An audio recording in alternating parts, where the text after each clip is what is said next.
Hello दोस्तों, नमस्कार। तो कैसे हैं आप लोग? उम्मीद करते हैं कि आप लोग बहुत ही अच्छे होंगे। दोस्तों, यहाँ पे हम लोग देखेंगे प्रमुख संगीतज्ञों से जुड़े महत्वपूर्ण प्रश्न, जो कि आपके एग्ज़ाम्स के दृष्टिकोण से बहुत ही ज़्यादा ख़ास और इम्पोर्टेंट हो जाता है, जो कि प्रमुख संगीतज्ञों के बारे में जो आपसे क्वेश्चन बनता है एग्ज़ाम में, तो वो सभी प्रश्न आप लोग को यहाँ पे देखने के लिए मिल जाएगा, ठीक है?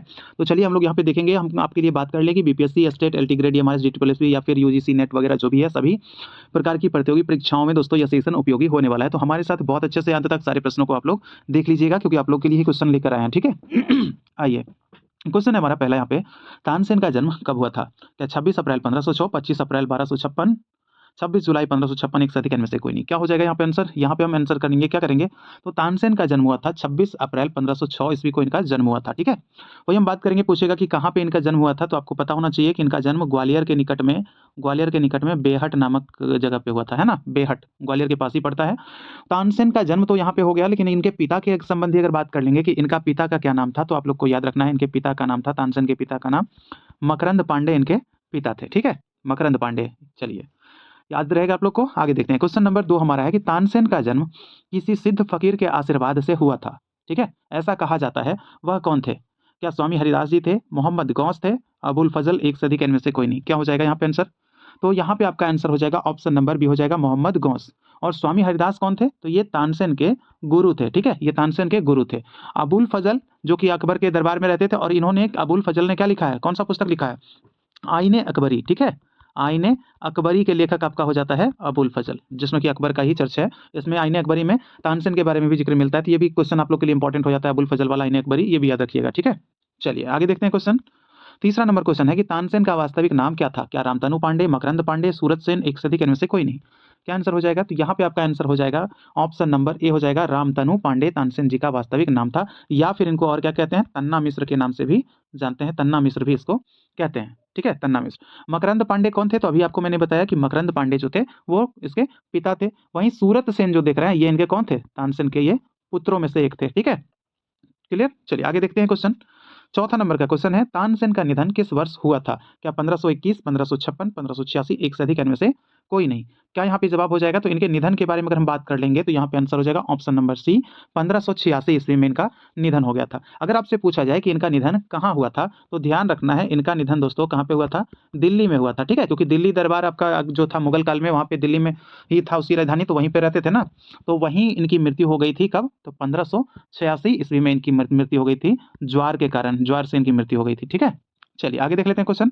पांचवा नंबर क्वेश्चन है, तानसेन किस गायन विधा से संबंधित थे? क्या ख्याल से, धमार से, ध्रुपद से, एक से अधिक इनमें से कोई नहीं? तो क्या हो जाएगा यहाँ पे आंसर? यहाँ पे हमारा जो मुख्य रूप से जो आंसर होने वाला है, यहाँ पे आंसर हो जाएगा ऑप्शन नंबर सी, ध्रुपद से संबंधित थे। अगर हम बात कर लेंगे तानसेन जी जो ध्रुपद से संबंधित थे, इनका घराना की बात करेंगे, तो ये कौन सा घराना से संबंधित? ये आपके सेनिया घराने से संबंधित माने जाते हैं तानसेन जी। और ध्रुपद में भी क्या होता है कि ध्रुपद की कितनी, 4 वाणियां बताई गई है, और इसके 4 क्या होते हैं? 4 भाग भी होते हैं, ठीक है? अस्थाई, अंतरा, संचारी और आभोग, ये आपके 4 भाग हो गए, और 4 इसकी वाणियां होती हैं, गौहार वाणी, डागुर वाणी, खंडार वाणी और नौहार वाणी, ये आपके 4 वाणियां होती है। लेकिन तानसेन जो संबंधित थे, वो कौन सी वाणी से संबंधित थे? ये क्वेश्चन आप लोगों से रहा, तो आप लोग सभी लोग उम्मीद है कि कमेंट करके जवाब जरूर देंगे, ठीक है?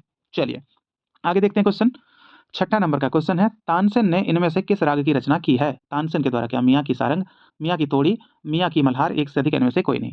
यहाँ पे आपका आंसर कर लेंगे, यहाँ पे क्या हो जाएगा? ऑप्शन नंबर डी हो जाएगा, उपर्युक्त में से एक से अधिक, क्योंकि मियाँ की सारंग, मियाँ की तोड़ी और मियाँ की मल्हार, ये सभी रागों के रचनाकार जो हैं, ये कौन हो जाएंगे?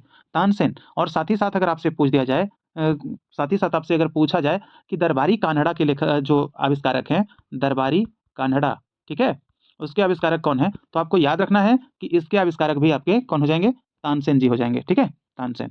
चलिए आगे देखते हैं, 7वां नंबर क्वेश्चन हमारा है कि संगीत सार और रागमाला, एक तो पुस्तक संगीत सार है और एक पुस्तक हमारा रागमाला है। ऐसे आपको ये मिलेंगे, विद्यारण्य जी भी मिल जाएंगे, ठीक है, ये भी मिल जाएंगे। लेकिन आपको ध्यान रखना है कि पुस्तक का जो नाम होता है, वो उस नाम से एक ही लोग नहीं लिखते हैं, एक से अधिक लोग भी वही नाम के पुस्तक लिख देते हैं, ठीक है ना?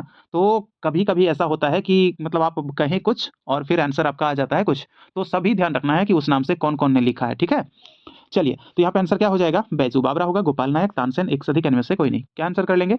तो संगीत सार एक तो पुस्तक है आपका, और दूसरा पुस्तक है रागमाला, ठीक है?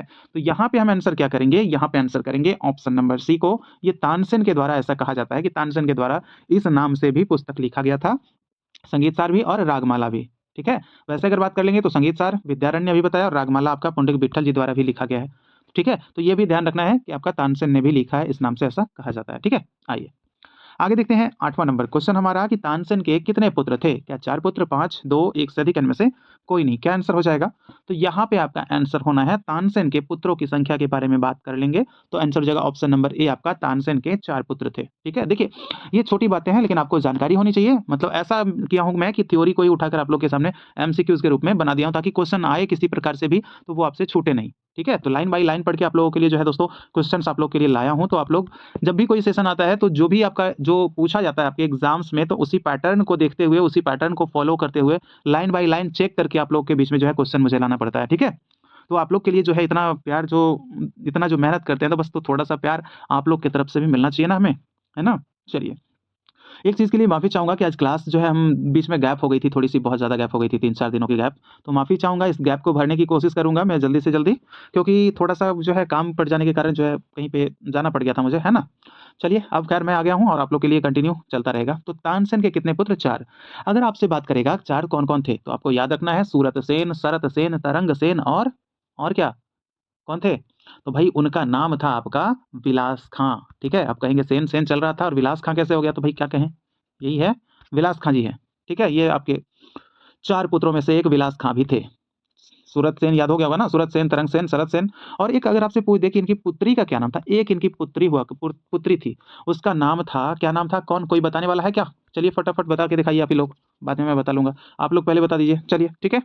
या फिर यस नो वाला मैं ऑप्शन लाता हूँ आप लोग के सामने। सरस्वती था इनकी पुत्री का नाम सरस्वती, ठीक है? क्या यस या नो? बस इतना आप लोग कमेंट करके बता दीजिएगा, ठीक है? आइए, आगे देखते हैं 9वां नंबर क्वेश्चन हमारा। संगीत शिक्षा पूर्ण करने के बाद तानसेन पहली बार किसके दरबारी नियुक्त हुए थे? क्या अकबर के, शाहजहां के, राजा रामचंद्र, एक से अधिक, इनमें से कोई नहीं? अगर ऐसा क्वेश्चन आए ना भाई तो ध्यान रखते हुए चलना है कि पहली बार जो नियुक्त हुए थे वो किसके दरबार में नियुक्त हुए थे? तो आंसर देना है ऑप्शन नंबर सी को, राजा रामचंद्र, जो कि कहाँ के नरेश थे, ये कहाँ के राजा थे? ये सब कुछ मैं करवा चुका हूँ, ऐसा नहीं है, ये करवा चुका हूँ, याद रखना है आप लोग को। ये रीवा के राजा यानी सबसे पहले रीवा दरबार में नियुक्त हुए थे और रीवा आपका कहाँ है? एमपी में ही है, मध्य प्रदेश में है ना?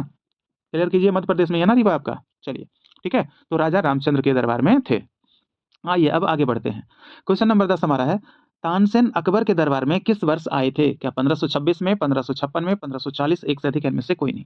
क्या आंसर हो जाएगा? देखिए, अब वहाँ कहाँ थे? अभी तो मैंने आपको बताया रीवा नरेश में थे, किनके यहाँ? तो राजा रामचंद्र के यहाँ, ठीक है? राजा रामचंद्र जी के यहाँ।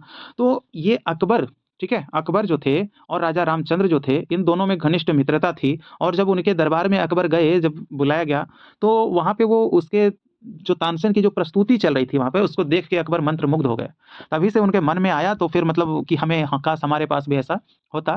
तो ये बातें जब पता चली राजा रामचंद्र जी को तो कहते हैं कि उन्होंने तानसेन को गिफ्ट यानी उपहार स्वरूप अकबर को दे दिया था। तो वही पूछ रहा है कि ये जो है आपका तानसेन अकबर के दरबार में किस वर्ष आए थे? तो कब उपहार दिया था और कब इनके दरबार में अकबर के दरबार में आए थे? क्या 1526, 1556, 1540, एक से अधिक, इनमें से कोई नहीं? क्या हो जाएगा यहाँ पे आंसर? तो यहाँ पे आंसर आपका हो जाएगा ऑप्शन नंबर बी, 1556 ईस्वी में वहाँ से फिर अकबर के दरबार में ये आ गए, ठीक है? चलिए, 11 नंबर क्वेश्चन देखेंगे। अब यहाँ पे स्वामी हरिदास जी का क्वेश्चन है। स्वामी हरिदास कहाँ रहते थे? क्या वृंदावन में, मथुरा में, काशी में, एक से अधिक, इनमें से कोई नहीं? देखिए, क्वेश्चन को हमेशा जो है ना, प्रत्येक क्वेश्चन कैसा भी हो, वैल्यू उसकी समझ कर चलना है, ठीक है? क्योंकि कभी-कभार कुछ ऐसा होता है कि भाई बहुत ज़्यादा आप मतलब आशंका कर रहे होते हैं कि हाँ, बहुत ज़्यादा आँधियाँ चलेगी, बहुत ज़्यादा तूफ़ान चलेगा। आप उससे मतलब उतना लड़ने के लिए आप एबल हो जाते हैं और कभी पता चलता है कि छोटी-सी तूफ़ान चली भई, बहुत बड़े व्यवस्था करके हम रह गए और वो छोटी-सी चीज़ थी, वो कब मतलब कि गुज़र गई, पता ही नहीं चला और आप इंतज़ार में बैठे ही हो, ठीक है? तो बड़ा हो या छोटा हो क्वेश्चन, सबको लेके चलना है, ठीक है? और सबको समान वैल्यू देते हुए चलना है। इसीलिए मैं टोटल टाइप का क्वेश्चन आप लोग के लिए करवाता हूँ ताकि कहीं से भी कोई क्वेश्चन जो है आए तो छूटने की गुंजाइश ना रहे और पैटर्न बिल्कुल आपका वही, इसीलिए मैं पकड़ कर चलता हूँ ताकि आप लोग का टोटल जो है क्वेश्चन पैटर्न पे अगर पूछा जाता है तो बिल्कुल आपका क्वेश्चन वहीं से ही आएगा, ठीक है? चलिए, तो यहाँ पे क्या है, यहाँ पे स्वामी हरिदास कहाँ रहते थे? तो यहाँ पे आंसर हो जाएगा ऑप्शन नंबर ए, वृंदावन में रहते थे, ठीक है? कहाँ रहते थे? वृंदावन। चलिए, ये स्वामी हरिदास कौन थे? ये तानसेन के गुरु थे। तानसेन के गुरु थे और साथ ही साथ एक व्यक्ति और थे, कौन? बैजू बावरा थे, उनके भी गुरु थे, ठीक है? बैजू बावरा, उनके भी गुरु कहे जाते हैं स्वामी हरिदास जी। आगे चलिए देखते हैं 12 नंबर क्वेश्चन। भारतीय संगीत का रक्षक किसे कहा जाता है? क्या स्वामी हरिदास, मियां तानसेन, गोपाल नायक, एक से अधिक, इनमें से कोई नहीं। क्या हो जाएगा भारतीय संगीत का रक्षक?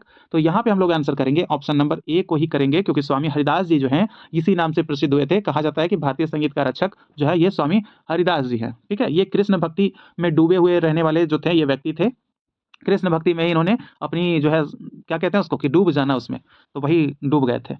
तो कहा जा रहा है कि ये पता है रस सिद्ध भक्त गायक थे। रस सिद्ध यानी सभी रसों में ये गा लेते थे। रस सिद्ध भक्त गायक थे।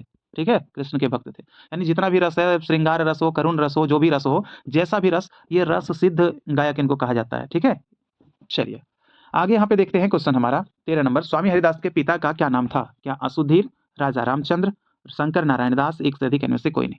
यहाँ पे क्या आंसर हो जाएगा? यहाँ पे आंसर हो जाएगा ऑप्शन नंबर ए, असुधीर हो जाएगा स्वामी हरिदास जी के पिताजी का नाम। ठीक है, वहीं अगर बात कर ले स्वामी हरदास जी की, तो जन्म से संबंधित इनका क्वेश्चन पूछता है तो 1512, लेकिन एक बार इसको देखना पड़ेगा। ठीक है, 1512 दे रखा था, आप लोग एक बार इसको देख के कंफर्म होइएगा कि 1512 में ही इनका जन्म हुआ है या फिर और पहले का है या फिर कब का है, क्योंकि ये स्वामी हरिदास ये तानसेन जी के गुरु थे और तानसेन का जन्म 1506 ईस्वी में हुआ था।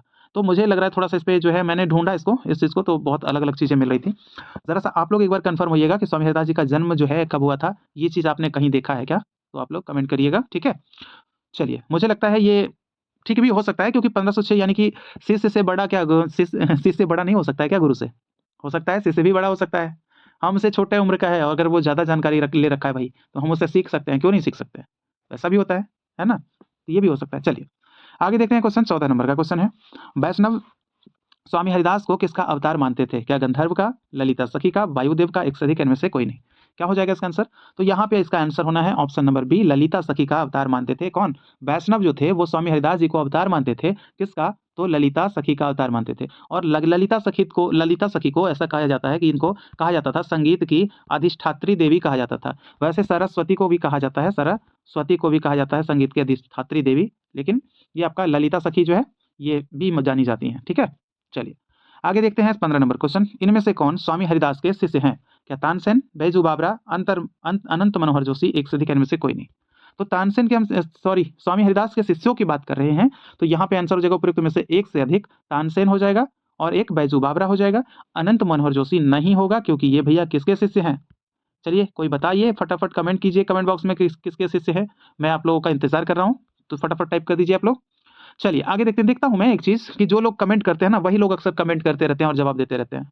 भाई जवाब सब लोग दिया कीजिए, इससे आपका ही जो है नॉलेजमेंट जो है इंप्रूव होता है। जवाब नहीं दीजिए तो कोई बात नहीं, आप इतना तो लिख दीजिए कि हाँ सर हमने कॉपी में नोट कर लिया अपना, आप अपने कॉपी में ही नोट कर लीजिए। ठीक है, तो कम से कम इतना कीजिए, लेकिन कुछ कीजिए।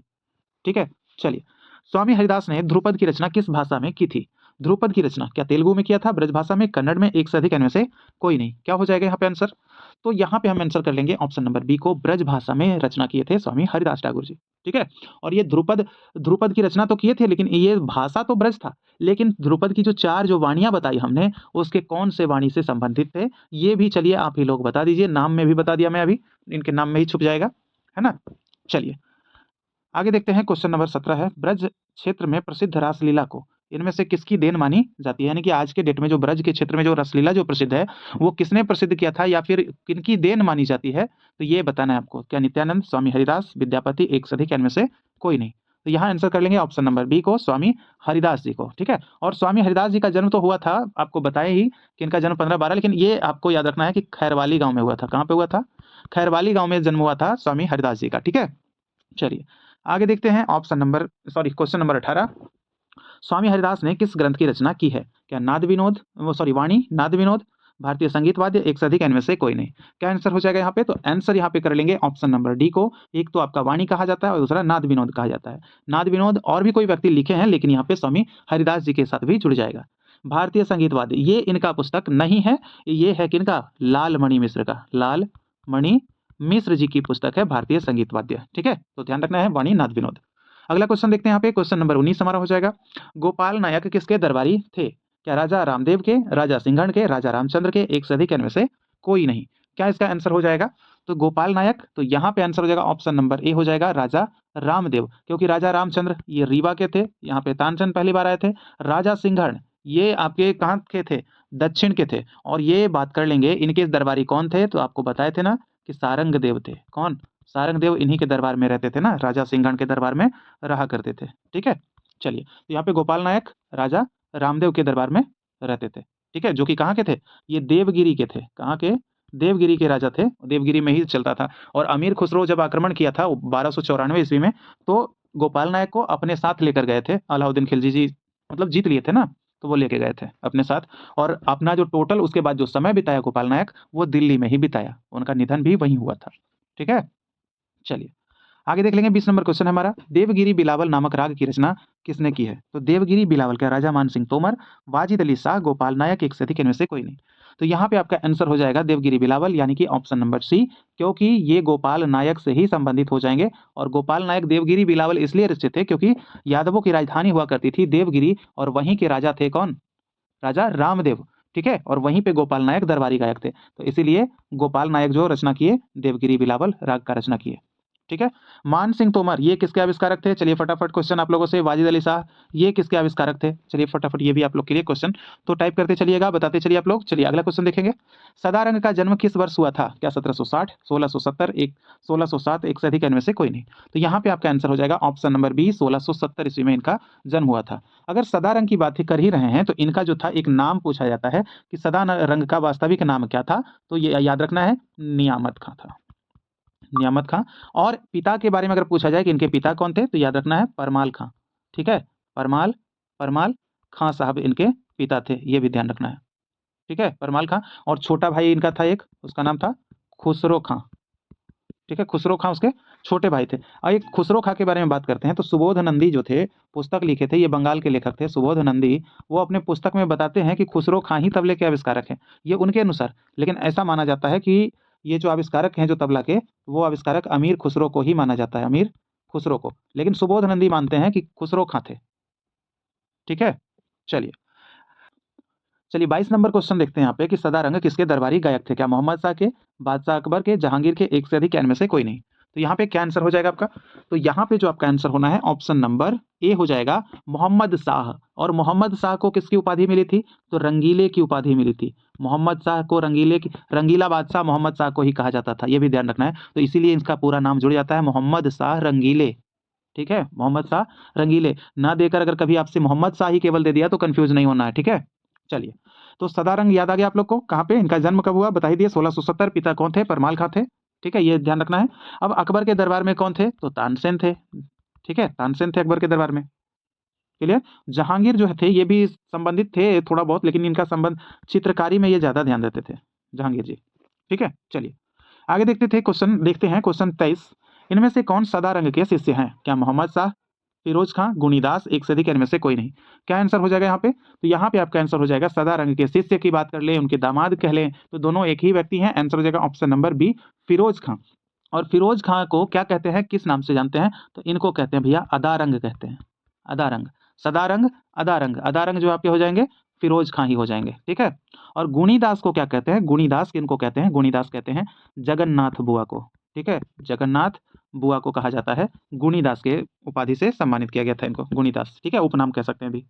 चलिए आगे देख लेते हैं क्वेश्चन नंबर 24, बालकृष्ण बुआईचल करंजीकर का जन्म किस वर्ष हुआ था? क्या 1880 में, 1849 में, 1902, एक से अधिक, इनमें से कोई नहीं। देखिए जो भी चीज़ों को जानते हैं तो वो लोग क्या कीजिए, वीडियो को पॉज कीजिए और कमेंट करते चलिए, बताते चलिए आप जवाब को कमेंट बॉक्स में। ठीक है, ताकि कितने लोग जो है अपना सही करते हैं और कितना कर पाते हैं, ये चीज़ आप लोग खुद में काउंट करके भी लिखते रहिएगा। ठीक है, चलिए बालकृष्ण बुआईचल करंजीकर का जन्म किस वर्ष हुआ था? क्या 1880, 49, 1902? यहाँ पे आपका आंसर हो जाएगा ऑप्शन नंबर बी, 1849 में इनका जन्म हुआ था। 1880 की बात करते हैं तो यहाँ पे महान संगीतज्ञ जो कि कहे जाते हैं, ये आपके बड़े गुलाम अली खां, बड़े गुलाम अली खां साहब का जन्म, सॉरी एक मिनट भाई, ध्यान कहाँ है, मैं बताना चाह रहा था इनके बारे में ना, नहीं, कंठे महाराज का जन्म हुआ था, कंठे महाराज का जन्म हुआ था। भाई माइंड में कुछ और चल रहा है, बैकग्राउंड में 1902 पे भी मेरी नज़र चल गई थी इसीलिए। ठीक है, और कंठे महाराज का संबंध जो आपका तबला से हो जाएगा। ठीक है, 1902 में। अब आइए यहाँ पे आ जाइए आप, बड़े गुलाम अली खां। ठीक है, बड़े गुलाम अली खां साहब का जन्म हुआ था 1902 में, और कहाँ पे हुआ था? तो याद रखना है, इनका जन्म हुआ था कहाँ पे? तो लाहौर में हुआ था, लाहौर। लेकिन हम बात करते हैं इनका घराना से संबंधित बात करेंगे तो बड़े गुलाम अली खां का संबंध घराना से हो जाएगा, कौन सा? तो पटियाला घराना से संस्थापक, सॉरी पटियाला घराना से हो जाते हैं। और इसके संस्थापक की बात कर लेंगे तो कौन हो जाएंगे? अली बख्श और फतेह अली हो जाएंगे, और इनके पिता जो थे गुलाम अली के, बड़े गुलाम अली के, इनके पिता अली बख्श ही हो जाएंगे, है ना। तो ध्यान रखना है, इचल करंजीकर का जन्म जो हुआ था आपका 1849 ईस्वी में हुआ था। कहाँ पे? तो याद रखना है कहाँ पे हुआ था 1849 में, तो कोल्हापुर के चंदूर ग्राम में हुआ था। कोल्हापुर जो है आपका उसके पास में पड़ता है कौन सा? चंदूर ग्राम, ठीक है, वहीं पे हुआ था पलुस्कर जी का जन्म हुआ था, सॉरी, इचल करंजीकर जी का जन्म हुआ था, ठीक है। चलिए आगे देख लेते हैं 25 नंबर क्वेश्चन हमारा कि इचल करंजीकर के पिताजी का क्या नाम था? रामचंद्र बुआ, देवजी बुआ, बाबा साहब, पूछ वाले एक से अधिक, इनमें से कोई नहीं। क्या आंसर हो जाएगा? तो यहाँ पे आपका आंसर हो जाएगा ऑप्शन नंबर ए हो जाएगा, रामचंद्र बुआ जो थे इचल करंजीकर के पिता थे, ठीक है। हम वही बात करेंगे इचल करंजीकर जी की, तो इनका जन्म तो आप लोगों ने देख लिया था 1849 में हुआ था, लेकिन इनकी मृत्यु की बात कर लेंगे तो 1926 ईस्वी में इनका देहांत हो गया था महाराष्ट्र के मीरज में, ठीक है, याद है मीरज।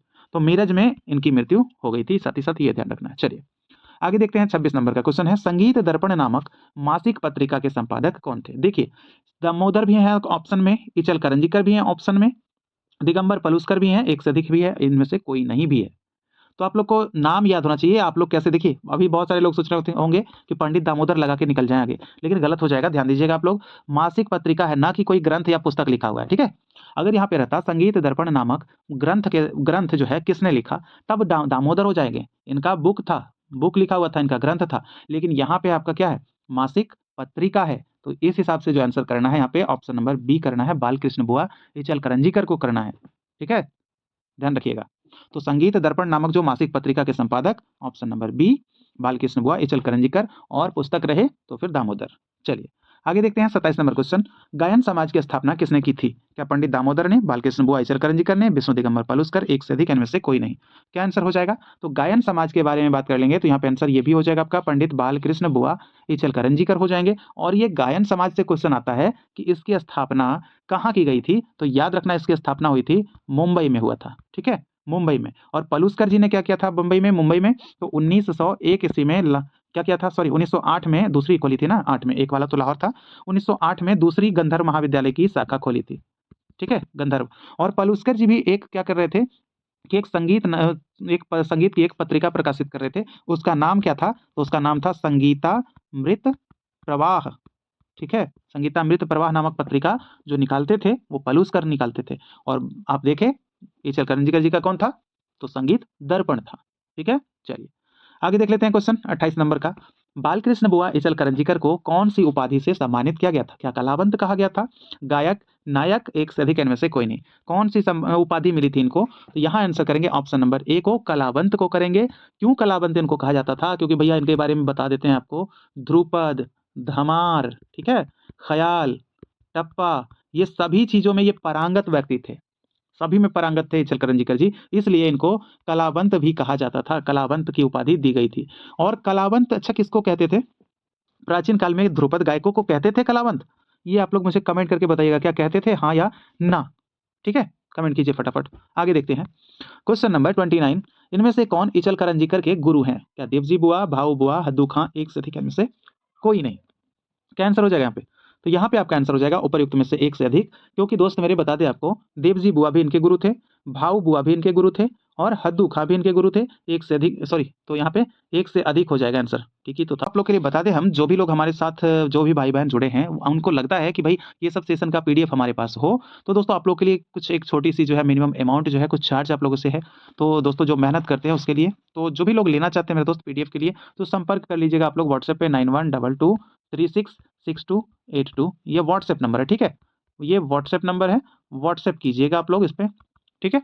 तो व्हाट्सएप पे कर ले सकते हैं कि आप लोग को कैसे मिलेगा, मिल जाएगा फिर वहाँ से। इसके लिए देखिए आप लोग को बता दें, ये 31 दिसंबर तक का जो भी चला था ना, वो आपका वो पहले वाला, उसको पार्ट 1 रखे हैं, फिर इधर में ये आपका जनवरी से जून तक जो चलेगा, फिर आपका ये आपका 2 रखे हैं, ठीक है। तो जो यानी कि वो पुराना कह दिया उसको, और इधर वाले को नया कह दिया। तो जो सारा पीडीएफ, जो टोटल पीडीएफ लेना चाहते हैं पीवाईक्यूज के साथ भी जो भी लेना चाहते हैं, तो वो ले सकते हैं, वो संपर्क कर लीजिएगा व्हाट्सएप पे आप लोग, ठीक है।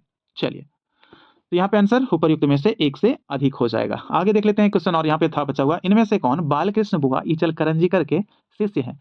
अब देखिए वहां पे तो हम लोगों ने गुरु देखा, ठीक है, हम आगे बढ़ आए हैं। कितने लोगों को याद रह गया वो चीज देखकर? तो कमेंट करके बता दीजिए जरा, कितने लोगों को याद रहा है गुरु कौन थे उनके। अब आते हैं शिष्य पे। तो अनंत मनोहर जोशी, क्या सही होगा? जी हाँ, बिल्कुल। वासव वासन राव और नीलकंठ बुआ, ये भी आपका बिल्कुल सही हो जाएगा। तो ये आंसर क्या हो जाएगा? उपरोक्त में से एक से अधिक हो जाएगा। और वही हम साथ ही साथ बात कर लेंगे, इनके प्रमुख शिष्यों में एक और नाम आता है, जो कि किनका? ये नाम आता है आपका पलूस्कर का। ठीक, तो हम बढ़ेंगे अपने प्रश्नों की तरफ। प्रश्न देखते हैं हम यहाँ पे 1 नंबर। पलूस्कर का जन्म किस वर्ष सॉरी किस स्थान पर हुआ था? किस वर्ष भी बताएंगे, सब कुछ बताएंगे, ठीक है। तो यहाँ पे क्या है, पलूस्कर का जन्म किस स्थान पे? क्या कुरुदंतवाड़, जहाज ग्राम, खैरवाली ग्राम, एक से अधिक इनमें से कोई नहीं। क्या आंसर हो जाएगा यहाँ पे? आंसर हो जाएगा आपका ऑप्शन नंबर ए, कुरुदंतवाड़ हो जाएगा, ठीक है ना।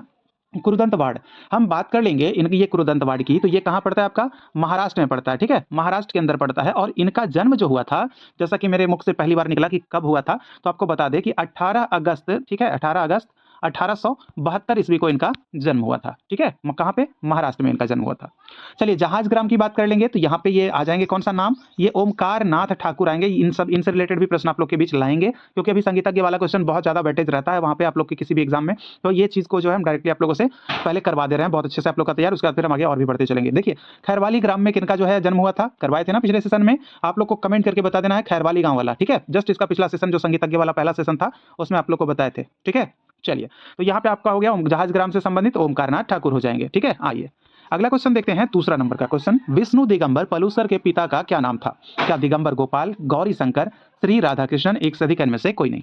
यहाँ पे आपका आंसर हो जाएगा दोस्तों ऑप्शन नंबर ए, यहाँ भी हो जाएगा। दिगंबर गोपाल इनके पिता थे और बंबई के कुरुदंतवाड़, जैसा कि बताया आप लोग को कि 18 अगस्त 1872 में इनका जन्म हुआ था, ठीक है। चलिए गौरी शंकर के बारे में भी बताएंगे, चलिए बने रहिएगा आप लोग। आगे बढ़ते हैं, तीसरा नंबर क्वेश्चन।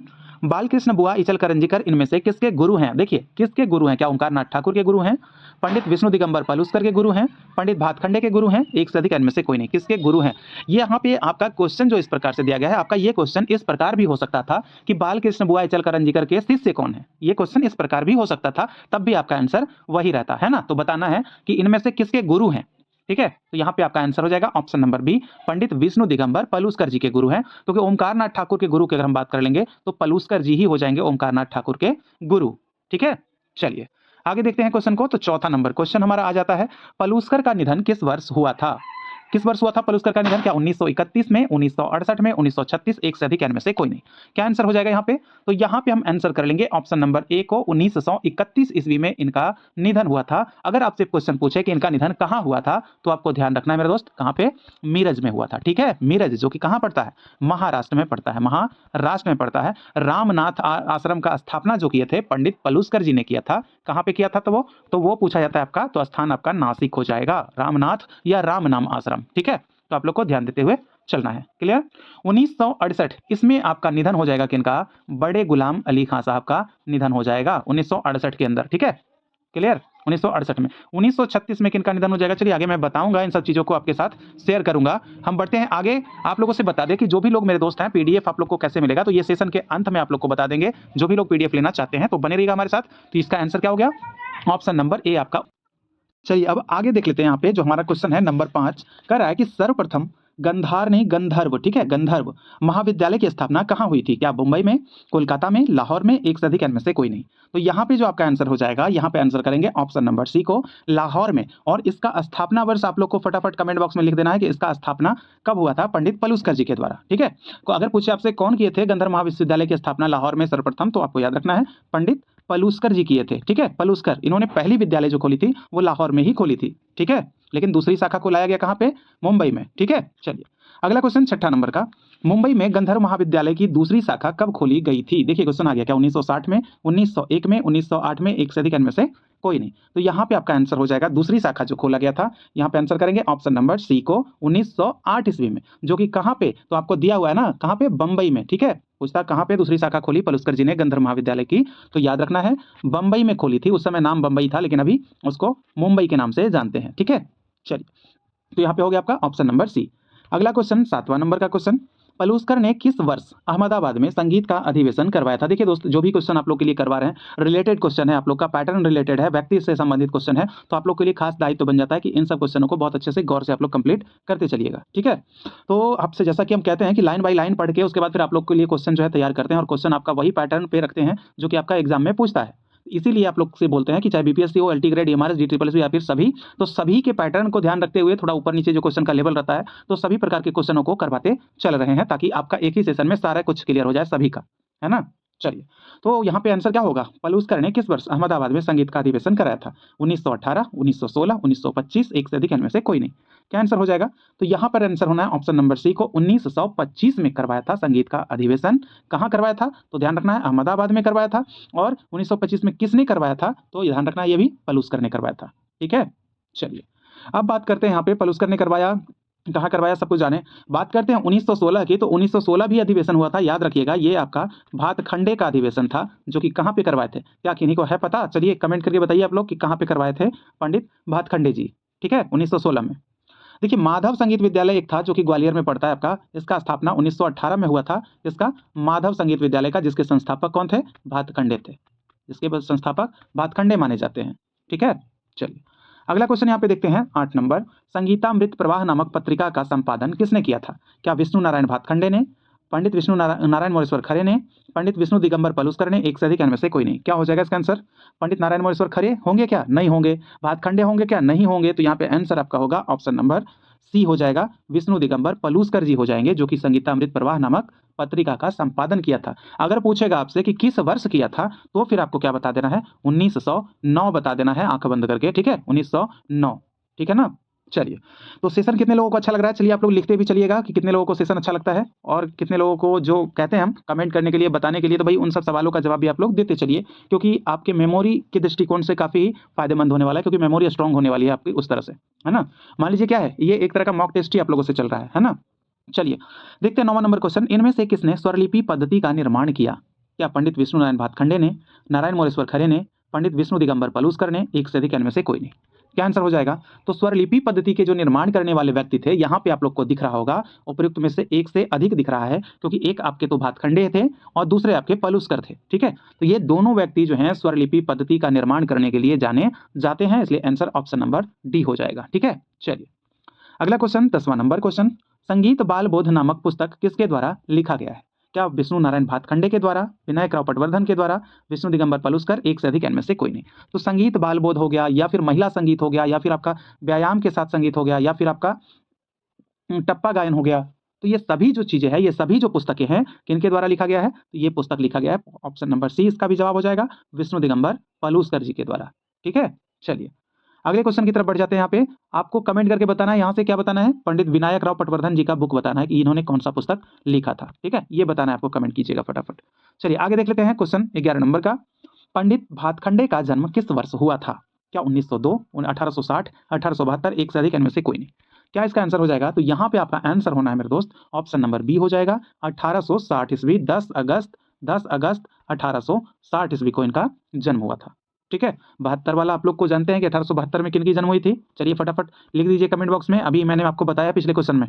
ठीक है, चलिए तो यहाँ पे क्या है, अब 1902 दिख रहा होगा आपको, तो ये बात कर लेंगे हम बड़े गुलाम अली खां साहब की, बड़े गुलाम अली खां साहब की, जो कि पटियाला घराना से संबंधित थे। उनका जन्म 1902 में कहाँ हुआ था भाई? तो लाहौर में हुआ था। ये चीजें भी आप लोग को ध्यान में रखनी है। ठीक है, चलिए अगले क्वेश्चन की तरफ बढ़ चलें, तो 12 नंबर का क्वेश्चन हो जाएगा।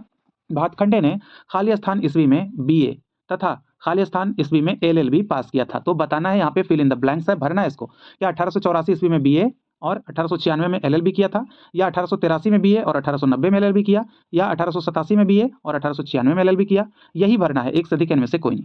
तो एक से अधिक तो यहाँ पे होगा नहीं, यहाँ पे आंसर क्या हो जाएगा हमारा? ऑप्शन नंबर बी होगा भैया। 1883 को यहाँ पे भर देंगे, 1883 में इन्होंने BA किया था और 1890 में इन्होंने LLB पास किया था। ठीक है, LLB जो कि वकालत संबंधी पढ़ाई है ना, तो ये किया था। ठीक है, चलिए तो क्लियर हो गया। अगला क्वेश्चन 13 नंबर का क्वेश्चन है कि पंडित भातखंडे पेशे से क्या थे? क्या गायक थे, नर्तक थे, नर्तक यहाँ पे होना चाहिए, नर्तन नहीं, नर्तक थे, वादक थे, एक से अधिक इनमें से कोई नहीं। देखिए ये क्वेश्चन रिपीटेड क्वेश्चन है, ये आपके एग्जाम्स में आया हुआ क्वेश्चन है, तो बताना यहाँ पे कि पेशे से क्या थे। तो यहाँ पे जैसा कि हम देखिए ऑप्शन में नहीं रखे हैं, यहाँ पे आंसर उपयुक्त में से कोई नहीं हो जाएगा, क्योंकि सभी लोग जानते हैं यहाँ पे पेशे से जब क्वेश्चन आता है तो वहाँ पे गायक और नर्तक वादक के रूप में नहीं पूछा जाता है उनसे, पेशे से पूछा जाता है कि वो क्या थे। भैया अभी आपने देखा कि 1890 में वकालत LLB कंप्लीट किया था, तो वो पेशे से क्या थे? वकील थे। ठीक है, तो इसका आंसर हो जाएगा उपयुक्त में से कोई नहीं, वकील, पेशे से वकील थे। ठीक है, चलिए अगला क्वेश्चन 14 नंबर का, इनमें से कौन पंडित भातखंडे के गुरु हैं? क्या स्वामी हरिदास, आसिक अली खां, वजीर खां, एक से अधिक इनमें से कोई नहीं? क्या आंसर हो जाएगा? यहाँ पे जो आपका आंसर हो जाएगा पंडित भातखंडे के गुरु कौन है, तो यहाँ पे आंसर क्या करेंगे? उपयुक्त में से एक से अधिक करेंगे। ठीक है, आप तो कहेंगे कि केवल वजीर खां है, तो दोस्तों याद रखिएगा वजीर खां और आसिक अली खां ये दोनों इनके गुरु रहे हैं, लेकिन स्वामी हरिदास जो हैं इनके किनके गुरु रहे हैं? तो तानसेन के गुरु रहे हैं स्वामी हरिदास जी, और बैजू बावरा, ठीक है, बैजू बावरा के भी गुरु रहे हैं स्वामी हरिदास जी। ठीक है, लेकिन पंडित भातखंडे के गुरु ये दो लोग हो जाएंगे, आसिक अली खां और वजीर खां। ठीक है, अब हम बात कर लेते हैं आसिक अली खां किस घराने के थे, तो आपको ध्यान रखना है ये आपके आगरा नहीं जयपुर लिखना है मुझे। ठीक है, जयपुर घराने से संबंधित व्यक्ति थे आपके आसिक अली खां। और वजीर खां कहाँ के थे? तो वजीर खां आपके जो हो जाएंगे, क्या होगा मेरे दोस्त, वजीर खां कौन से घराने? तो यहाँ पे हम बात कर लेंगे रामपुर घराना, आपको पता होगा रामपुर साहसवान घराना से संबंध रखते थे आपके वजीर खां। ठीक है, तो यही इनके दोनों गुरु थे, एक जयपुर वाले और एक रामपुर वाले। ठीक है, ध्यान आ गया कि कौन से घराने के थे। चलिए आगे देख लेते हैं क्वेश्चन, 15 नंबर का क्वेश्चन हो जाएगा। पंडित भातखंडे का निधन किस वर्ष हुआ था? क्या 1936 में, 1931 में, 1968, एक से अधिक इनमें से कोई नहीं? क्या आंसर करेंगे? तो आंसर इसका कर लेंगे ऑप्शन नंबर ए को 1936 ईस्वी में इनका निधन हुआ था। ठीक है, 1936 19 सितंबर 1936। अगर आपसे पूछ दिया जाए कि पंडित भातखंडे का निधन कहाँ हुआ था, तो याद रख लेना आपको कहाँ पे, तो बंबई में इनका निधन हुआ था दोस्त। कहाँ पे? बंबई में निधन हुआ था। 1931 में पलूस्कर जी का निधन हुआ था, बताए थे ना मीरज में अभी। ठीक है, 1968 में किसका निधन हो जाएगा? तो बड़े गुलाम अली खां साहब का निधन हो जाएगा। ठीक है, बड़े गुलाम अली खां साहब का निधन। देखिए आपके लिए ऑप्शन भी हम उसी तरह से सेट रखते हैं ताकि हम आपको उससे रिलेट करके कोई और चीज़ आपको बता सकें। हमारी पहली प्राथमिकता यही रहती है कि ज़्यादा से ज़्यादा चीज़ों को करवाना और ज़्यादा से ज़्यादा चीज़ों को बताना, इसलिए मैं ऑप्शन भी लाता हूँ तो आपके जानकारी के लिए ही लाता हूँ। ठीक है, ऐसा नहीं कि कुछ भी उठाकर लेके चले आए, आप लोग को भी तो पता है इन सब बातों को। ठीक है, चलिए बस आप लोग अपना सपोर्ट बनाए रखिएगा, और साथ ही साथ वीडियो को लाइक नहीं किए हैं तो लाइक कर दीजिएगा, चैनल को सब्सक्राइब नहीं किए हैं तो सब्सक्राइब कर दीजिएगा, क्योंकि ये ही आपका सपोर्ट जो है हमारे लिए मोटिवेशन होता है, यानी मोटिवेट करता है मुझे। ठीक है, वीडियो बनाने के लिए। तो चलिए 16 नंबर क्वेश्चन, हिंदुस्तानी संगीत पद्धति भातखंडे के द्वारा किस भाषा में लिखा गया था? मेरे दोस्त क्या हिंदी में लिखा गया था, संस्कृत में, मराठी में, एक से अधिक इनमें से कोई? जैसा कि आपको बता दें कि हिंदुस्तानी संगीत पद्धति के लेखक कौन हो जाएंगे? भातखंडे। अगर आपसे पूछेगा कि ये कितने भाग में लिखा गया था, जिसको कहते हैं भातखंडे संगीत शास्त्र भी कहते हैं, तो दोस्तों इसका भाग पूछे तो बता देना आपको कि भैया 4 भाग में लिखा गया था। कितने? 4 भाग में। तो अब पूछ रहा है यहाँ पे कि कौन सा भाषा में लिखा गया था, तो आपको बता दें इसका जो भाषा था पहला आपका ऑप्शन नंबर सी हो जाएगा, मराठी भाषा में लिखा गया था। ठीक है, मराठी भाषा में। और उसके बाद फिर इसका अनुवाद बाद में हिंदी में कर दिया गया, हिंदी में बाद में अनुवाद हुआ, जिसको भातखंडे संगीत शास्त्र कहते हैं। ठीक है, क्लियर? चलिए अगले क्वेश्चन की तरफ बढ़ेंगे। तो क्वेश्चन हमारा है 17 नंबर, मल्ललच्छ संगीतम किस भाषा में लिखा गया पुस्तक है? श्री मल्ललच्छ संगीतम वही वाला है। तो क्या हिंदी होगा, संस्कृत, मराठी, एक से अधिक इनमें से कोई नहीं? क्या हो जाएगा भाऊ इसका आंसर?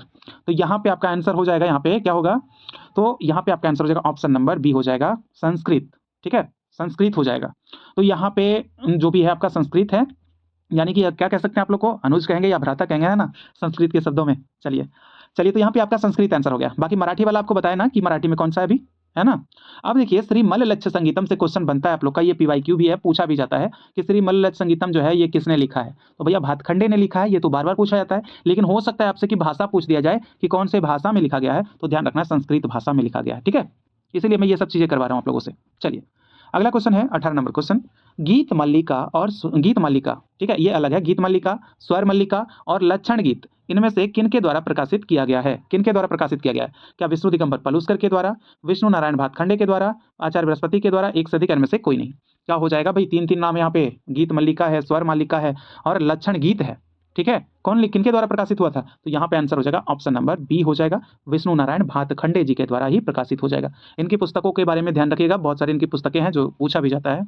ठीक है, चलिए पलुस्कर जी के बारे में बता ही दिए। आचार्य बृहस्पति यानी कि इनका जो पुस्तक है संगीत चिंतामणि, है ना, ये आचार्य बृहस्पति का है पुस्तक। और कोई पुस्तक है क्या इनका? जरा एक प्रचलित पुस्तक है, मेरे माइंड में है, आप लोग कितने को पता है वो पुस्तक? चलिए आप लोग कमेंट कीजिए फटाफट कि कौन सा और एक पुस्तक जो है, और भी है बहुत सारे, लेकिन एक और मुख्य जो कुछ पुस्तक है आचार्य बृहस्पति का, वो आप लोग कमेंट करके बताइए जरा कौन सा पुस्तक है संगीत चिंतामणि के अलावा। ठीक है, चलिए अगला क्वेश्चन 19 नंबर का क्वेश्चन हमारा, भातखंडे ने पहली विशाल संगीत सम्मेलन किस वर्ष आयोजित कराया था? किस वर्ष कराया था या आयोजित कराया था? क्या 1918 में, 1916 में, 1925, एक से अधिक इनमें से कोई नहीं? क्या आंसर कर लेंगे? तो यहाँ पे हम आंसर कर लेंगे किस वर्ष जो है सम्मेलन करवाए थे, एक विशाल सभा करवाए थे पंडित भातखंडे। तो यहाँ पे आंसर ऑप्शन नंबर बी हो जाएगा आपका। ठीक है, 1916 में करवाए थे। अगर आपसे पूछ लिया जाए कि 1916 में तो करवाए थे पहला विशाल संगीत सम्मेलन, तो कहाँ करवाए थे? अगर ये क्वेश्चन बने तो कहाँ से याद रखना है आपको, कहाँ पे? तो याद रखना है आपको बड़ौदा में करवाए थे भाई। इनसे बनता है क्वेश्चन, दूसरा पूछता है, तीसरा, चौथा, पांचवा, 5 संगीत अधिवेशन जो है करवाए थे, सब बताऊंगा अभी, ठीक है। चलिए, तो यहाँ पे पहला आपका हो गया बड़ौदा में 1916 में। 1918 के बारे में बताया अभी आपको, क्या बताएं? चलिए कमेंट में टाइप कर दीजिए फटाफट, 1918 में क्या बताया आपको? 1925 में भी आपको बताया ना कि पलूस्कर जी जो थे ये संगीत का अधिवेशन करवाए थे। कहाँ करवाए ये भी आप लोग बता दीजिए, क्योंकि अभी जस्ट इसी सेशन में बताया हूं मैं, है ना। चलिए अगला क्वेश्चन देखते हैं यहाँ पे 20 नंबर का क्वेश्चन। भातखंडे के अभिभाषण को किस पुस्तक में प्रकाशित किया गया है? यानी भातखंडे जो सम्मेलन जो करवाए थे 1916 वाला में, कहाँ पे? बड़ौदा में। अभी बताए, याद रखिएगा भाई, बड़ौदा में। तो ये जो वहां पे जो भाषण दिए, जो अभिभाषण था पंडित भातखंडे का, वो उसके नाम से एक पुस्तक बनाया गया। तो वो उनके अभिभाषण को कौन से पुस्तक में जो है शामिल किया गया है, ये आपसे क्वेश्चन पूछा जा रहा है। तो क्या इस short historical survey of music of upper India में, या क्रमिक पुस्तक मालिका में, या लक्ष्य संगीतम में? एक से अधिक इनमें से कोई नहीं। क्या इसका जवाब हो जाएगा? तो यहाँ पे आपका जवाब हो जाएगा ऑप्शन नंबर ए हो जाएगा। इनका जो अभिभाषण जो छपा था, ए short historical survey of music of upper India, इसमें क्या है? भातखंडे जी का अभिभाषण है, ठीक है। बाकी क्रमिक पुस्तक मालिका भी वही लिखे हैं, मलय रच संगीतम भी वही लिखे हैं, है ना। लेकिन ये क्वेश्चन का आंसर ऑप्शन नंबर ए। आगे देखते हैं क्वेश्चन को, क्वेश्चन नंबर 21 हमारा हो जाएगा, क्रमिक पुस्तक मालिका कितने भागों में प्रकाशित हुई है? देखिए क्रमिक पुस्तक मालिका लेखक अभी आपको बताए कौन होंगे, चलिए आप लोग कमेंट कीजिए क्रमिक पुस्तक मालिका के लेखक कौन है। तो यहाँ पे जो है कितने भागों में प्रकाशित हुई थी क्रमिक पुस्तक मालिका? तो क्या 7 भाग, 4 भाग, 6 भाग, एक से अधिक इनमें से कोई नहीं। तो यहाँ पे आपका आंसर हो जाएगा ऑप्शन नंबर सी हो जाएगा। क्रमिक पुस्तक मालिका जो है आपके 6 भागों में प्रकाशित हुई थी, और 4 भाग किसके हैं? तो भातखंडे संगीत शास्त्र के, ठीक है। चलिए अगला क्वेश्चन 22 नंबर का क्वेश्चन है, भातखंडे द्वारा दूसरा संगीत सम्मेलन कहाँ कराए गए थे? देखिए वहां पे इसीलिए नहीं बताया क्योंकि हम क्वेश्चन लेके आए हैं आप लोग के लिए ऑलरेडी, परेशान नहीं होना है। क्या बनारस में, लखनऊ में, दिल्ली, एक से अधिक इनमें से कोई नहीं? क्या इसका आंसर हो जाएगा? देखिए इन्होंने 5 अधिवेशन करवाया था, ठीक है। पहला बड़ौदा में, और दूसरा आपका जो हो जाएगा, इसका जवाब ऑप्शन नंबर सी, दूसरा आपका दिल्ली हो जाएगा। और यहाँ पे बनारस जो देख रहे हैं, यहाँ पे तीसरा अधिवेशन हुआ था, और चौथा और पांचवा अधिवेशन, चौथा और पांचवा ये आपका अधिवेशन हुआ था लखनऊ में, ठीक है, ध्यान रखिएगा। क्लियर? तो यहाँ पे दूसरा अधिवेशन दिल्ली, तीसरा बनारस, और चौथा पांचवा लखनऊ में। क्लियर ना? चलिए यहाँ पे देखिए अगला चीज यहाँ पे देखेंगे 23 नंबर का क्वेश्चन अगला है, भातखंडे जी का उपनाम क्या है? क्या चतुर पंडित है, विष्णु शर्मा है, प्रणव रंग है, एक से अधिक इनमें से कोई नहीं? क्या इसका आंसर हो जाएगा? तो यहाँ पे जो हम आंसर करने वाले हैं भातखंडे जी के उपनाम से संबंधित, तो यहाँ पे भी आपको एक से अधिक लेकर चलना है, क्योंकि एक आपका चतुर पंडित और दूसरा विष्णु शर्मा भी इसका आंसर हो जाएगा। और आपको साथ ही साथ लिख देना है प्रणव रंग किनका उपनाम है, किनका उपनाम है? प्रणव रंग, ठीक है, प्रणव रंग, ठीक है। ये भी आप लोग को बता देना है कमेंट करके, कमेंट बॉक्स में, कि प्रणव रंग किनको कहा जाता है, ठीक है। तो आंसर आपका एक से अधिक। चलिए अगला क्वेश्चन देखते हैं 24 नंबर का क्वेश्चन, बड़ौदा में म्यूजिक कॉलेज की स्थापना किसने किया था? क्या आंसर हो जाएगा यहाँ पे? क्या पंडित भातखंडे, पंडित पलूस्कर, अब्दुल करीम खां, एक से अधिक इनमें से कोई नहीं? तो बड़ौदा में जो म्यूजिक कॉलेज की जो स्थापना हुआ था वो किसने किया था? तो यहाँ पे आंसर हो जाएगा ऑप्शन नंबर ए, पंडित भातखंडे जी ने किया था। देखिए पंडित भातखंडे जी का एक तो बड़ौदा में क्या था? म्यूजिक कॉलेज था, फिर माधव संगीत विद्यालय था ग्वालियर में आपका, फिर आपका मैरिज म्यूजिक कॉलेज था आपका लखनऊ वाला, भातखंडे जिसको कहते हैं विद्यापीठ, है ना। तो इन्होंने 3 जो है आपका अपना कॉलेज का स्थापना किया था, ठीक है, ध्यान रखना है। पलूस्कर वाला आपको बताया, गंधर्व महाविद्यालय दोनों शाखा बता दिए। फिर आपका अब्दुल करीम खां ये क्या बनाए थे? आर्य संगीत विश्वविद्यालय बनाए थे ना, आर्य संगीत विद्यालय। चलिए एक चीज आप मुझे कमेंट करके बताइएगा कि आर्य संगीत विद्यालय की स्थापना वर्ष बता दीजिए आप लोग, कि स्थापना इसका कब हुआ था आर्य संगीत विद्यालय का, ठीक है। तो यहाँ पे हो गया आपका, तो कमेंट कीजिए फटाफट। चलिए अगला क्वेश्चन यहाँ पे देखते हैं, क्वेश्चन नंबर 25 पूछ रहा है कि उस्ताद फैयाज खां का जन्म कब और कहाँ हुआ था? वही फैयाज खां जो कि जवारीदार आवाज के लिए, जबड़ों की तान के लिए ये जाने जाते हैं भाई। मतलब इतना सूक्ष्म जो है कण भी प्रयोग कर देते थे, वो भी आपको स्पष्ट सुनाई देगा, ठीक है। ये ऐसे इनकी आवाज थी। तो उस्ताद फैयाज खां का जन्म कब और कहाँ हुआ था? क्या 1886 आगरा में, 1887 छपरा में, लाहौर में, 1902 में, या एक से अधिक इनमें से कोई नहीं? तो 1902 लाहौर क्या हो जाएगा इसका, 1886 आगरा, या फिर 1887 छपरा, क्या होगा? तो यहाँ पे आपका आंसर हो जाएगा ऑप्शन नंबर ए को कर लीजिएगा। 1886 ईस्वी में उस्ताद फैयाज खां का जन्म हुआ था आगरा में, ठीक है। और इनकी मृत्यु की बात कर लेते हैं तो 1950 इनकी मृत्यु कहाँ पे हो गई थी? बड़ौदा में हो गया था, ठीक है, बड़ौदा में इनका मृत्यु हो गया था, ठीक है ना। छपरा की बात करें 1887 ईस्वी में, तो आपको याद है कि भिखारी ठाकुर जी, जिनको भोजपुरी का शेक्सपियर कहा जाता है, ध्यान रखिएगा एकदम आंख बंद करके भी इस चीज को बार बार बोलिए मन में, भोजपुरी का शेक्सपियर कौन? भिखारी ठाकुर जी हो जाएंगे, ठीक है। ये क्वेश्चन आप लोग के आने की प्रबल संभावना है, ठीक है, इसलिए इसको ध्यान रखिएगा। देखिए 1902 में आपका लाहौर में जो जन्म हुआ था, किसका हुआ था? बता चुके ना, याद रखना है, बड़े गुलाम अली खान साहब, ठीक है। और मृत्यु भी बताया इनका कि कब हुआ है। तो कितने लोगों ने अभी तक याद रखा है कि बड़े गुलाम अली खां साहब की मृत्यु जो हुई थी हैदराबाद में जो हुई थी वो कब हुई थी, जरा आप लोग कमेंट कर दीजिए कितने लोगों ने याद रखा है अभी तक। ठीक है, चलिए अगला क्वेश्चन 26 नंबर, फयाज खां किनके दत्तक पुत्र कहे जाने लगे थे। देखिए दोस्तों, फयाज खां के पीछे कहानी है भैया। इनके जन्म से 3 माह पहले ही इनके पिता का देहांत हो गया था। ठीक है, पिता कौन है वो भी आप लोग को बताएंगे। ठीक है, तो इनके पिता जो थे वो कौन थे, सफदर हुसैन थे। इनके पिता का नाम सफदर हुसैन था। तो इनका देहांत हो गया था इनके जन्म से 3 माह पहले ही। तो दोस्तों पहले ही हो गया तो भाई लालन पालन जो हुआ होगा इनका किनके पास, तो इनके नाना थे, उनका नाम था क्या, गुलाम अब्बास खां। ठीक है, गुलाम अब्बास खां उनका नाम था। तो लालन पालन जो थे वही किए, यानी एक अपने जैसा कि कहा जाता है ना कि अपना गोद लिया हुआ पुत्र की तरह, जैसे किसी का पुत्र नहीं होता हो तो जो गोद लेता है जिस बच्चे को तो बड़ा लाड प्यार से रखता है, तो बस उसी प्रकार से गुलाम अब्बास खां भी क्या किए, इसके लालन पालन करते थे। ठीक है, तो यहाँ पे आपका आंसर चलिए बता ही दिए, डायरेक्ट आंसर कर लीजिए ऑप्शन नंबर ए। हालांकि ये थे कौन, तो नाना थे, लेकिन फयाज खां जो थे दत्तक पुत्र कहे जाते थे। किनके, दत्तक पुत्र, यानी कि कहने का मतलब अपने पुत्र नहीं, दत्तक पुत्र यानी गोद लिया हुआ पुत्र। ठीक है, तो याद रखना है फयाज खां कहे जाते थे। हालांकि अगर नाना के बारे में भी पूछे नाना कौन थे तो ध्यान रखना है गुलाम अब्बास खां ही थे। घराना कौन सा, तो आगरा घराना हो जाएगा। कौन सा, आगरा घराना। हद्दू खां का ये जो है आप नाम सुने हैं, ये भी आपके कहाँ से हैं, ये ग्वालियर से हैं, ग्वालियर से हैं। अच्छा, काले खां के बारे में कोई बताएगा क्या मुझे, काले खां कौन थे, जरा कमेंट करके बताइए काले खां कौन थे। ठीक है, चलिए अगले क्वेश्चन की तरफ बढ़ेंगे। यहाँ पे 27 नंबर का क्वेश्चन हमारा हो जाएगा, उस्ताद फयाज खां किस घराने से संबंधित कलाकार थे। क्या ग्वालियर से, जयपुर से, आगरा से, एक से अधिक इनमें से कोई नहीं। क्या आंसर हो जाएगा इसका, अभी मैंने बताया आप लोग को, तो यहाँ पे आंसर हो जाएगा ऑप्शन नंबर सी आपका, उस्ताद फयाज खां आगरा घराने से संबंधित कलाकार थे। ठीक है, घराना आगरा। चलिए अगले क्वेश्चन की तरफ बढ़ चलते हैं। यहाँ पे तो क्वेश्चन हमारा होगा 28 नंबर, फयाज खां का निधन किस वर्ष हुआ था। क्या 1936, 1950, 1968, एक से अधिक इनमें से कोई नहीं। इन सब चीजों का जिक्र आगे भी इसलिए कर दिया ताकि आपके पास दोबारा वो चीजें आए तो आपको बहुत अच्छे से याद हो पाए, है ना। तो फयाज खां का निधन के बारे में हम बात करते हैं तो यहाँ पे आंसर आपका 1950 हो जाएगा, ऑप्शन नंबर बी। अगर आपसे पूछे कि कहाँ पे हुआ था इनका, तो याद रखना है कहाँ पे, भैया बड़ौदा में हुआ था ना, अभी मैंने बताया ना बड़ौदा में। तो इनकी निधन जो हुआ था 1950 में बड़ौदा में। तो फयाज खां का जन्म बता चुके आपको 1886। ठीक है, चलिए 1968 के बारे में भी जानते हैं, बड़े गुलाम अली खां साहब की मृत्यु। 1936 भी जानते हैं, भातखंडे की मृत्यु, है ना। तो ये सब चीजें ध्यान रखनी है।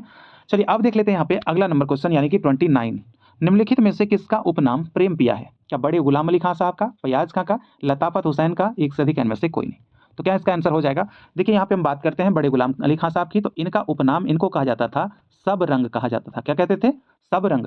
लताफत हुसैन की बात कीजिएगा तो इनको कहते थे प्रेम, क्या कहते थे, प्रेम पिया नहीं, इनको कहते थे प्रेमदास कहते थे। ठीक है, प्रेमदास। तो यहाँ पे प्रेम पिया पूछा है तो आंसर हमारा हो जाएगा ऑप्शन नंबर बी, फयाज खां साहब हो जाएंगे। ठीक है, फयाज खां हो जाएंगे। तो ये सब चीजें आप लोग को ध्यान में रखनी है। तो दोस्तों आप लोग के लिए अपने क्वेश्चन एक और बचा हुआ है ना, यहाँ पे क्वेश्चन है हमारा, फयाज खां को आफ्ताब ए मौसीकी की उपाधि किस दरबार से मिली थी। भैया क्वेश्चन है घुमाया गया थोड़ा। ठीक है, क्या हथवा दरबार से मिला था, मैसूर दरबार से, सिंधिया दरबार, एक से अधिक इनमें से कोई नहीं। क्या हो जाएगा, कौन से दरबार से मिला था। तो यहाँ पे आप लोगों का जो आंसर हो जाएगा क्या होगा दोस्त, ऑप्शन नंबर बी हो जाएगा, मैसूर दरबार से। ठीक है, अगर बोले कि आपसे कि मैसूर दरबार से, आप अगर क्वेश्चन करें कि मैसूर दरबार से फयाज खां को कौन सा उपाधि मिला था, तो याद रखना है आफ्ताब मौसीकी की उपाधि मिली। अगर आपसे क्वेश्चन पूछा जाए कि किस वर्ष मिला था, तो ध्यान रखना है 1911 ईस्वी में। बड़े गुलाम अली खां का जन्म कहाँ हुआ था, क्या लाहौर में, कलकत्ता में, पटियाला, एक से अधिक इनमें से कोई नहीं।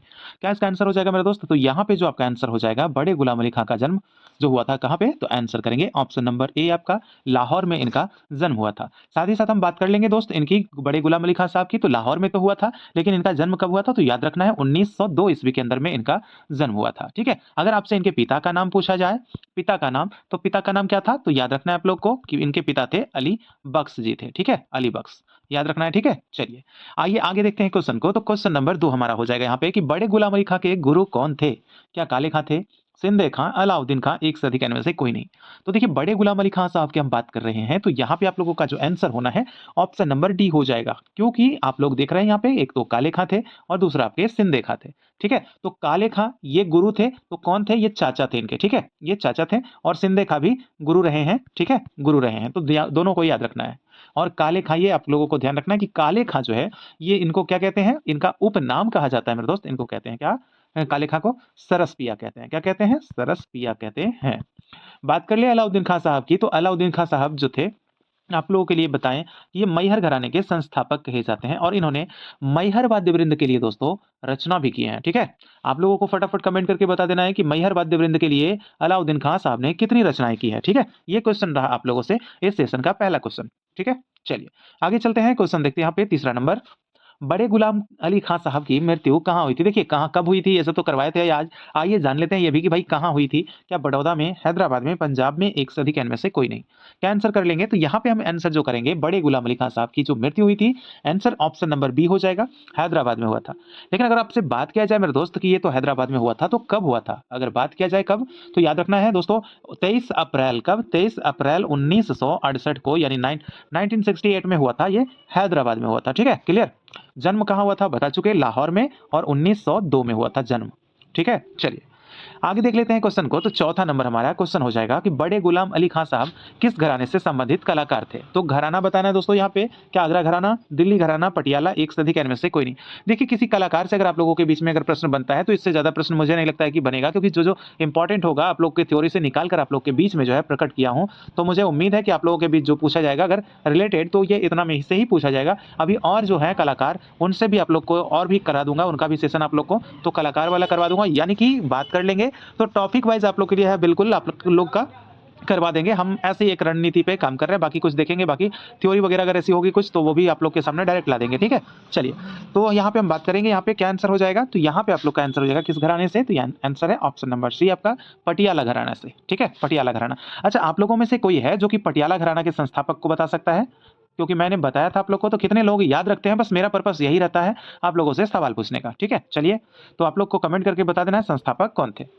देखिए आगरा घराने की बात कर लेंगे तो आगरा घराने के संस्थापक तो हाजी सुजान खां थे, हाजी सुजान थे। ठीक है, और दिल्ली घराने की बात कीजिएगा तो यहाँ पे दो संस्थापक माने जाते हैं, एक गायन के और एक वादन के। तो गायन वाला कौन है? तो गायन वाला आप लोग को बताए थे कि तानरस खां जो थे, तानरस खां मेरे दोस्त, वो गायन, दिल्ली के गायन घराने के क्या थे? संस्थापक थे। लेकिन अगर आपसे बात कर लेंगे कि वादन वाला, तो याद रखना है आपको कि उस्ताद सिद्धार खां, ठीक है, उस्ताद सिद्धार खां जो दाढ़ी थे, सिद्धार खां दाढ़ी, वो दिल्ली घराने के यानी वादन घराने के संस्थापक थे, दिल्ली वाला। ठीक है, कोई डाउट? चलिए आगे देखते हैं क्वेश्चन। सेशन अच्छा लगता है तो आप लोग सेशन को लाइक किया कीजिए, शेयर कर दीजिए अपने सभी दोस्तों के पास जिनके पास सेशन नहीं पहुंचता है ना। चलिए तो पांचवा नंबर क्वेश्चन देखेंगे मेरे दोस्त कि पंजाब अंग की ठुमरी को प्रसिद्धि दिलाने का श्रेय इनमें से किसे दिया जाता है? क्या बड़े गुलाम अली खां साहब को, जाकिर हुसैन, फैयाज खां, एक से अधिक इनमें से कोई नहीं?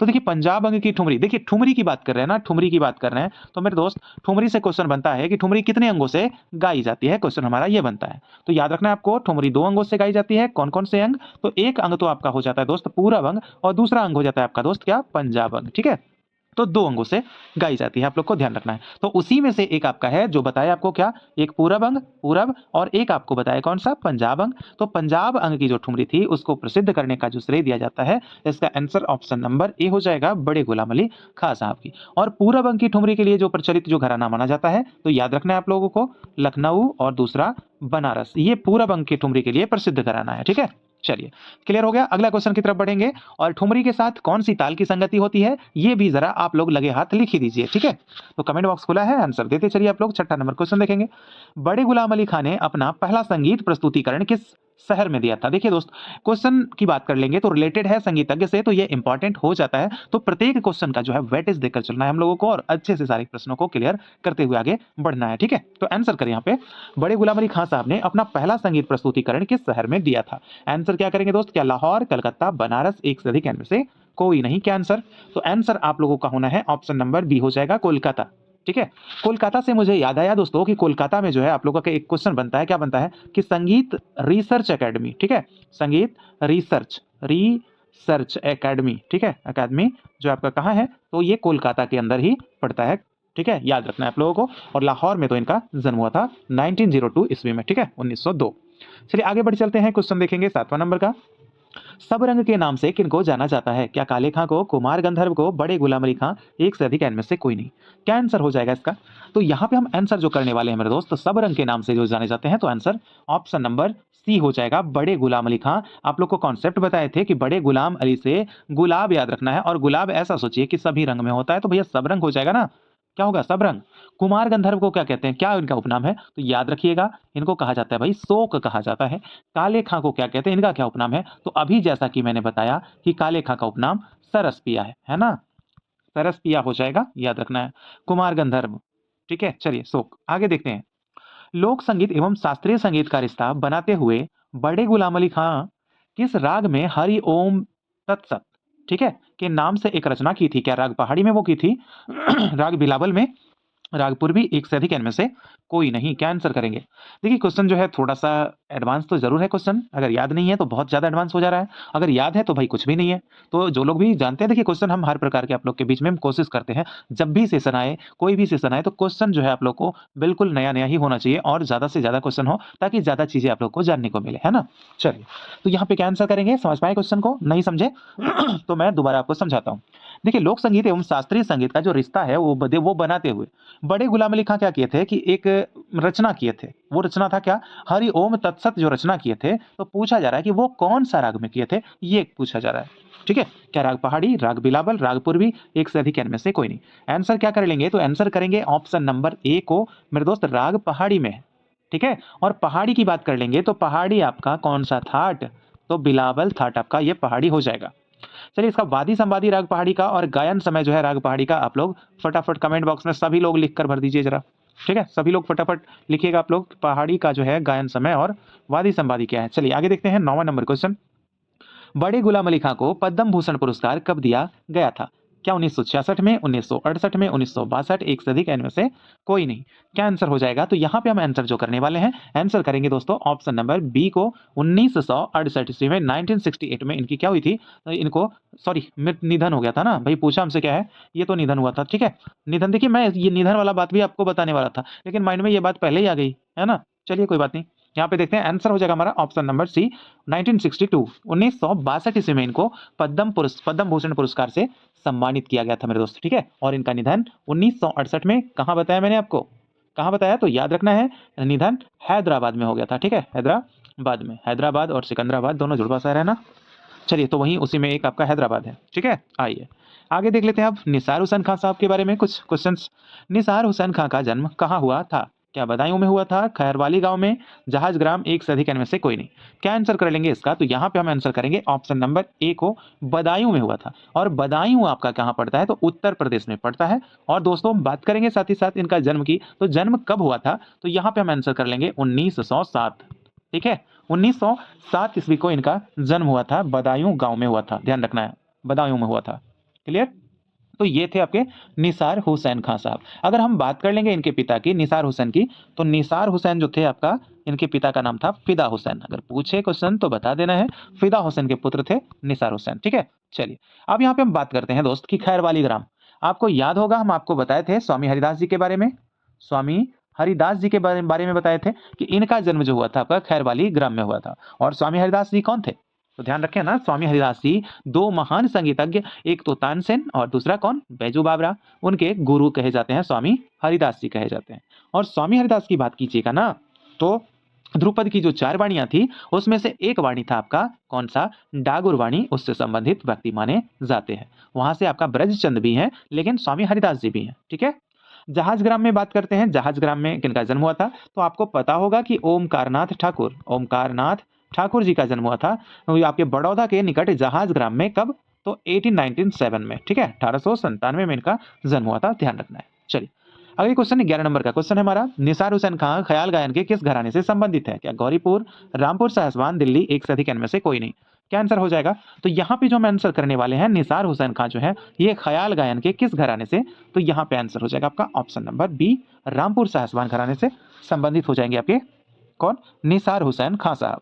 ठीक है, देखिए एक गौरीपुर घराना है, गौरीपुर घराना है, तो ध्यान रखना है कि गौरीपुर घराने में ये सितार का घराना तो है, लेकिन यहाँ पे आप लोग को याद रखना है क्या दोस्त, कि यहाँ पे 6 तार वाले सितार का वादन होता है। और इसी गौरीपुर से आपके कौन थे? विलायत खां, याद है ना, विलायत खां साहब। लेकिन अगर आप लगा देंगे विलायत हुसैन लगा देंगे तो फिर आपको आगरा जाना पड़ेगा, क्योंकि वो आगरा घराने से संबंधित हो जाएंगे। तो विलायत खां याद रखना है, 6 तार वाले सितार के लिए प्रसिद्ध थे। आपसे बहुत दिन हो गया ये क्वेश्चन किए हुए भाई। चलिए 8 तार वाले सितार कौन बजाते थे? आप लोग जरा मुझे ये कमेंट करके बताइएगा, क्योंकि ये PYQ भी है। ठीक है, और मैंने करवाया भी आप लोगों से।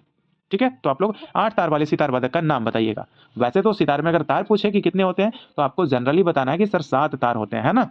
चलिए अगला क्वेश्चन है हमारा 12 नंबर का, उस्ताद निसार हुसैन खां का निधन किस वर्ष हुआ था? क्या 1993, 1931, 1960, 36, एक से अधिक इनमें से कोई नहीं? क्या आंसर हो जाएगा? 1993, 31 या 36, एक से अधिक इनमें से कोई नहीं? क्या आंसर? तो यहाँ पे हम आंसर कर लेंगे ऑप्शन नंबर ए को। 1993 में निसार हुसैन खां साहब का क्या हुआ था? निधन हो गया था भाई। कब? 1993 में इनका निधन हुआ था। अगर वहीं बात कर लेंगे, स्थान पूछेगा कि निसार हुसैन खां की मृत्यु कहाँ हुई थी, तो याद रख लेना आपको, कोलकाता में इनकी मृत्यु हुई थी। ठीक है ना? 1931 1931 के अंदर में ये पलूस्कर जी का मृत्यु हो जाता है, पलूस्कर जी का मृत्यु हो जाता है, ठीक है, मिरज में।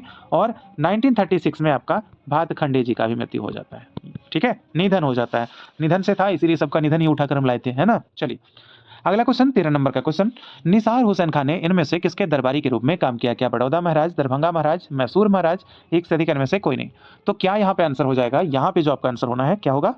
ऑप्शन नंबर ए हो जाएगा दोस्त आपका, बड़ौदा महाराज। ठीक है, हम बात करते हैं बड़ौदा महाराज, जो जहां जिसके दरबारी कौन? निसार हुसैन थे, जो कि आपका क्वेश्चन ही था।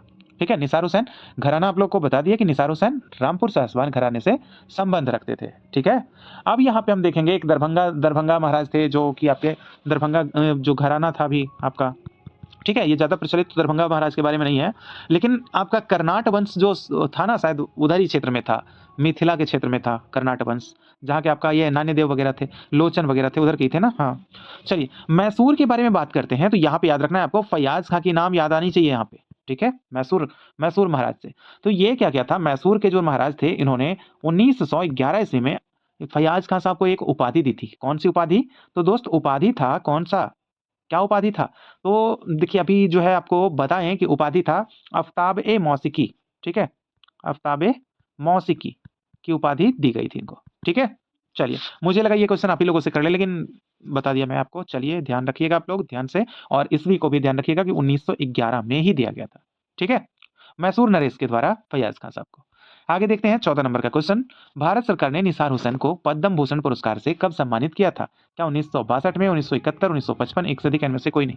तो यहाँ पे जो है हमारा आंसर हो जाएगा 1971, यानी कि पद्म भूषण जो मिला है ये 1971 में मिला है। लेकिन अगर बात कर लेंगे आपसे, वहीं जो बताए हम आपको कि पद्म भूषण तो बड़े गुलाम अली खान साहब को भी मिला था।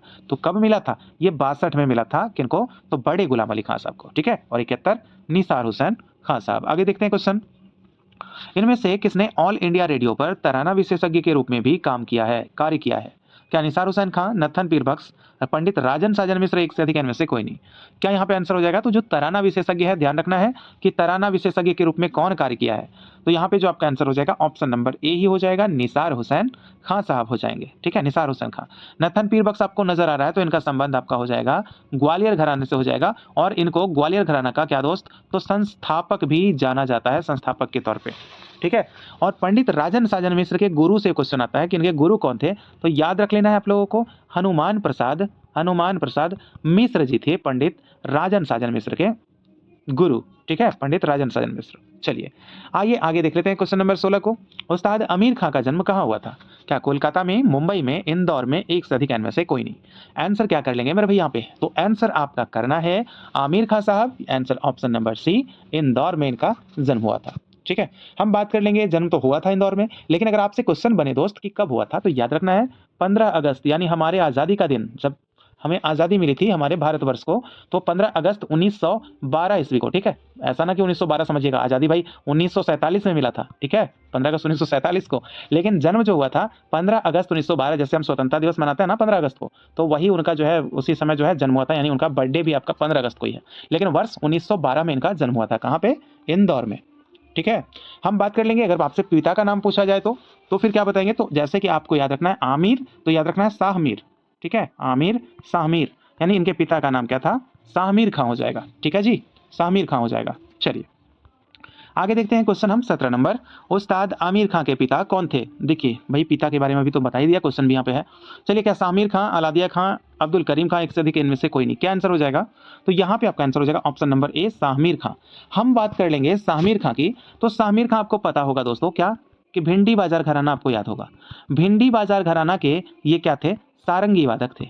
ठीक है, शामिर खां जो थे ये भिंडी बाजार घराना के सारंगी वादक थे, और ये इंदौर दरबार में नियुक्त थे। ठीक है, शामिर खां आपका कहाँ नियुक्त थे? तो इंदौर दरबार में नियुक्त थे, और इंदौर में ही उस्ताद आमिर खां साहब की जन्म हुई थी। ठीक है, ध्यान रखिएगा। वैसे अगर बात कर लेंगे तो भिंडी बाजार सारंगी का, वो सारंगी बजाते थे उस घराने में। और इनके गुरु की बात कीजिएगा तो अमान अली खां साहब से ये सीखे हैं, जो कि लता मंगेशकर के भी गुरु रहे हैं अमान अली खां साहब। ठीक है, साथ ही साथ ये भी ध्यान रखना है आप लोगों को। चलिए आगे देख लेते हैं। क्वेश्चन 18 नंबर का क्वेश्चन है, आमिर खां के गुरु कौन थे? कौन है? क्या रजब अली खां है, अब्दुल वाहिद खां, अमान अली खां, एक से अधिक इनमें से कोई नहीं? यहाँ पे देखिए मेरे दोस्त, आंसर करना है आप लोगों को। तो यहाँ पे जो आंसर हो जाएगा आपका ऑप्शन नंबर डी हो जाएगा, उपर्युक्त में से एक से अधिक हो जाएगा। क्योंकि रजब अली खां भी थे, अब्दुल वाहिद खां भी थे और अमान अली खां भी थे। दोस्त आपको भली भांति भी बताया कि ये इनके पिता के भी गुरु थे, लेकिन इनके पिता के गुरु के साथ साथ उस्ताद आमिर खां साहब के भी गुरु थे। ठीक है, ठीक है ना? क्योंकि भाई अब ऐसा होता है कि जिनका एज बहुत हो गया, उनके पिता भी, मतलब वो जो पढ़ा रहे हैं आज, तो उनसे मेरा पिता भी शायद पढ़े हों और मैं भी अपना बड़ा बेटा हूँ अपने पिता का, तो मैं भी उनके पास पढ़ लिया, भले ही आज उनका उम्र ज़्यादा है। तो भाई पिता के भी गुरु हुए और हमारे भी गुरु हो गया ना इस हिसाब से।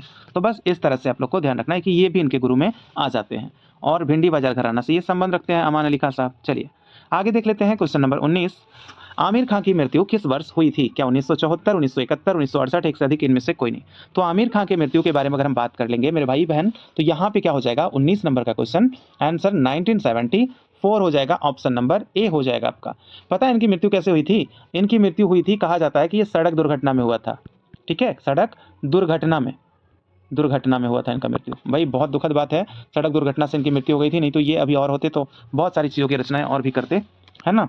क्योंकि कुछ दिन और बचते, शायद अभी तक तो जिंदा नहीं रह पाते, क्योंकि 1912 में जन्म हुआ था, तो 100 साल से ऊपर जो है थोड़ा सा आजकल तो जानते ही हैं कि पौष्टिक हम लोगों का क्या मिल रहा है हम लोगों को आजकल, है ना? तो आंसर याद रखना है आपको कि 1974 में इनकी डेथ हुई थी। और सड़क दुर्घटना में अगर पूछा जाए कहाँ, तो याद रखना है कोलकाता में हुआ था दोस्त। ठीक है, कोलकाता में, कलकत्ता उसको कहते थे ना, कलकत्ता में हुआ था इनका मृत्यु। चलिए आगे देख लेंगे। क्वेश्चन नंबर 20, उस्ताद आमिर खां किस ताल में अति विलंबित ख्याल गायन के लिए जाने जाते थे? क्वेश्चन समझिएगा कि क्वेश्चन क्या बोला है कि आमिर खां जो थे ना, वो किस ताल में जो है अति विलंबित ताल के लिए विख्यात थे? ठीक है, जो अति विलंबित ख्याल जो गाते थे वो इतना बढ़िया, तो वो कौन सी ताल में गाते थे भाई? वो ताल बतानी है। क्या एक 4 ताल, 3 ताल, एक से अधिक इनमें से कोई नहीं?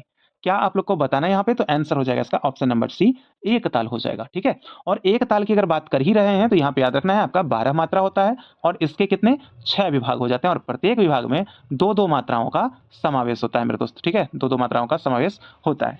ठीक है, तो इस हिसाब से याद रखना। और 3 ताल की बात करते हैं तो यहाँ पे 16 मात्राओं का ताल है, 16 मात्रा का ताल है और इसके प्रत्येक विभाग में 4-4 मात्राओं का समावेश होता है। 4 ताल की बात कीजिएगा तो जस्ट लाइक आपका वही क्या 12 मात्रा और इसके भी 6 विभाग। ठीक है, ये आपको ध्यान देना है। चलिए आगे देख लेते हैं। क्वेश्चन नंबर हम 21 को देखेंगे। तो 21 क्वेश्चन नंबर हमारा क्या कह रहा है, आमिर खान ने स्वरों की बढ़त के लिए एक विशेष प्रक्रिया को क्या नाम दिया है? यानी स्वरों की जो उनकी बढ़त होती थी भाई, उसकी जो प्रक्रिया थी वो एक विशेष प्रकार की, तो उसको क्या नाम दिया है? क्वेश्चन हमारा है। तो क्या खंड मेरु, मेरु खंड, खंडात्मक, एक से अधिक इनमें से कोई नहीं? क्या हो जाएगा यहाँ पे आंसर? तो आंसर कर लेंगे हम ऑप्शन नंबर ए को आंसर करेंगे, खंड मेरु इसका हो जाएगा मेरे भाई, क्या खंड मेरु। ठीक है, और खंड मेरु तो हो गया, लेकिन खंड मेरु के पूछे जाते हैं कि खंड मेरु के अगर पूछा जाए कि आमिर खां के हिसाब से खंड मेरु के कितने खंड, तो क्या बताएंगे फिर? याद रखना है आप लोगों को 50, यानी कि 5040 खंड आप लोग को याद रखना है। ठीक है, ये इतने खंड बताते थे खंड मेरु के। क्लियर? चलिए अगला क्वेश्चन है 22 नंबर का क्वेश्चन, राग चंद्र मधु की रचना किसने की? क्या पंडित रविशंकर ने, अली अकबर खान ने, उस्ताद आमिर खान ने, एक से अधिक इनमें से कोई नहीं? तो चंद्र मधु है, आप लोग को चंद्र नंदन भी बताए थे हम, शायद पता नहीं याद है या फिर आप लोग भूल गए। तो यहाँ पे देखना है कि राग चंद्र मधु की रचना किसने की, तो यहाँ पे हम आंसर कर लेंगे, क्या करेंगे? ऑप्शन नंबर सी को करेंगे, उस्ताद आमिर खां को करेंगे। ठीक है, उस्ताद आमिर खां साहब राग चंद्र मधु की रचना किए थे। हम चंद्र नंदन की अगर हम बात करते हैं तो ये आपके हो जाएंगे कौन? अली अकबर हो जाएंगे। कौन? अली अकबर साहब हो जाएंगे इसके रचनाकार। किसके? तो चंद्र नंदन के। अली अकबर तो लिखा हुआ है ना, तो चंद्र नंदन आप बोल के, चंद्र नंदन। ठीक है, इसके रचनाकार हो जाएंगे अली अकबर साहब। पंडित रविशंकर का राग जैसे कि आपका बहुत प्रसिद्ध राग है, परमेश्वरी वगैरह हो जाएगा, इनका प्रसिद्ध राग है। अली अकबर जो है आपके, अली अकबर और पंडित रविशंकर, ये दोनों के गुरु एक ही व्यक्ति रहे हैं, जो कि उनका नाम है उस्ताद अलाउद्दीन खां, और दोनों का घराना भी वो एक ही जगह रहा है, जो कि घराना का नाम है मैहर। ठीक है, चलिए, और ये उस्ताद आमिर खां के बारे में बात कर लेंगे तो इनका घराना जो है आपका इंदौर घराना ही है, और इंदौर घराने के संस्थापक के तौर पे जो जाने जाते हैं कौन? उस्ताद आमिर खां साहब ही जाने जाते हैं। ठीक है, इंदौर घराने के संस्थापक के तौर पे। क्लियर? चलिए अगला क्वेश्चन 23 नंबर का क्वेश्चन है, आमिर खां है इनमें से किस फिल्म के लिए गायन किया? अच्छा, आमिर खान है नहीं, आमिर खान ने होगा। आमिर खान ने इनमें से किस फिल्म के लिए गायन किया? क्या बैजू बावरा, रागिनी, सबाब, एक से अधिक, इनमें से कोई नहीं? क्या आंसर करेंगे यहाँ पे? तो यहाँ पे जो आंसर कर लेंगे दोस्त ऑप्शन नंबर डी कर लेंगे, ठीक है। जैसे कि इन्होंने बहुत सारे फिल्मों में गाया है भाई, जैसे कि आपका बैजू बावरा हो गया, रागिनी हो गया, सबाब हो गया, गूंज उठी शहनाई वगैरह वगैरह, बहुत सारी जो है फिल्मों में इन्होंने क्या किया है? गायन किया है, ठीक है। तो याद रखना है आप लोगों को, बैजू बावरा, रागिनी, सबाब और गूंज उठी शहनाई, ठीक है, गूंज उठी शहनाई। शहनाई से याद आ गया, चलिए आप लोग को बता देना कमेंट करके, वह प्रथम शहनाई वादक कौन थे जिन्हें भारत रत्न पुरस्कार से सम्मानित किया गया है, ठीक है। वह प्रथम शहनाई वादक कौन थे, याद करना है आप लोगों को, और लिखना है फटाफट, क्वेश्चन बहुत ईजी है आप लोगों के लिए, है ना। चलिए आगे देखते हैं क्वेश्चन नंबर 24 को। 24 नंबर का क्वेश्चन है, संगीत नाटक अकादमी पुरस्कार से उस्ताद आमिर खान को कब सम्मानित किया गया था? क्या 1967 में, 1971 में, 1925, एक से अधिक, इनमें से कोई नहीं? क्या आंसर कर लेंगे दोस्त? तो संगीत नाटक अकादमी पुरस्कार से जो सम्मानित किया गया था उस्ताद आमिर खान साहब को, तो इसका आंसर होना है, क्या होना है? तो 1967 हो जाएगा, ठीक है, क्योंकि ये जो आपका SNA है, संगीत नाटक अकादमी है। अगर 1971 की बात करते तो आप लोग को याद होना चाहिए क्या? तो पद्म भूषण, क्या? पद्म भूषण दिया गया था इनको, ठीक है। पद्म भूषण पुरस्कार आमिर खान साहब को कब मिला? तो 1971 में मिला था। और संगीत नाटक अकादमी कब मिला? तो 1967 में मिला था, है ना। तो ये सब चीजें याद रखनी है। और आमिर खान की मृत्यु 1974 में हुई थी, अभी जस्ट मैंने आप लोगों को बताया है। चलिए बढ़ चले आगे, यहाँ पे देखेंगे इस सेशन का अंतिम क्वेश्चन। यहाँ पे 1971 में सूर्य सिंगार संसद द्वारा उस्ताद आमिर खान को कौन सी उपाधि से सम्मानित किया गया था? देखिए जो भी उपाधि दिया गया है यहाँ पे, जो भी आंसर होने वाला है, वो उपाधि उनको मिला था 1971 में, और किसके द्वारा? सूर्य सिंगार संसद के द्वारा। और सूर्य सिंगार संसद कहाँ है? तो आपका कहाँ है? बम्बई में है, याद रखना है, मुंबई जो कि अभी कहते हैं उसको। सूर्य सिंगार संसद कहाँ है? मुंबई में, ठीक है। चलिए तो यहाँ पे क्या आंसर हो जाएगा? तो सूर्य सिंगार संसद द्वारा क्या दिया गया था उपाधि आमिर खान साहब को? तो यहाँ पे आंसर आपका क्या होगा? स्वर विलास, वागीकर, कंठाभरण, वाणी विलास, एक से अधिक, इनमें से कोई नहीं। देखिए यहाँ पे जो आपको कंठाभरण वाणी विलास दिख रहा है, ये तो नहीं होगा। ये किसने किसको दिया था? जरा आप लोग वीडियो को पॉज कीजिए और फटाफट आप लोग टाइप कीजिए, मुगल बादशाह ने दिया था, और किस गायक को दिया था? ध्यान करके आप लोग जरा कमेंट बॉक्स में कमेंट कीजिएगा कि कंठाभरण वाणी विलास किसको दिया गया था, ठीक है। ये उस व्यक्ति को उपाधि मिली थी जिसके गुरु थे स्वामी हरिदास जी। तो आपको थोड़ा सा हिंट दिए और आप लोग को बताना है। चलिए तो यहाँ पे जो आपका आंसर हो जाएगा, क्या हो जाएगा? ऑप्शन नंबर ए हो जाएगा, स्वर विलास। तो कैसा लगा आज का सेशन? आप लोग कमेंट करके जरूर बताइएगा मुझे।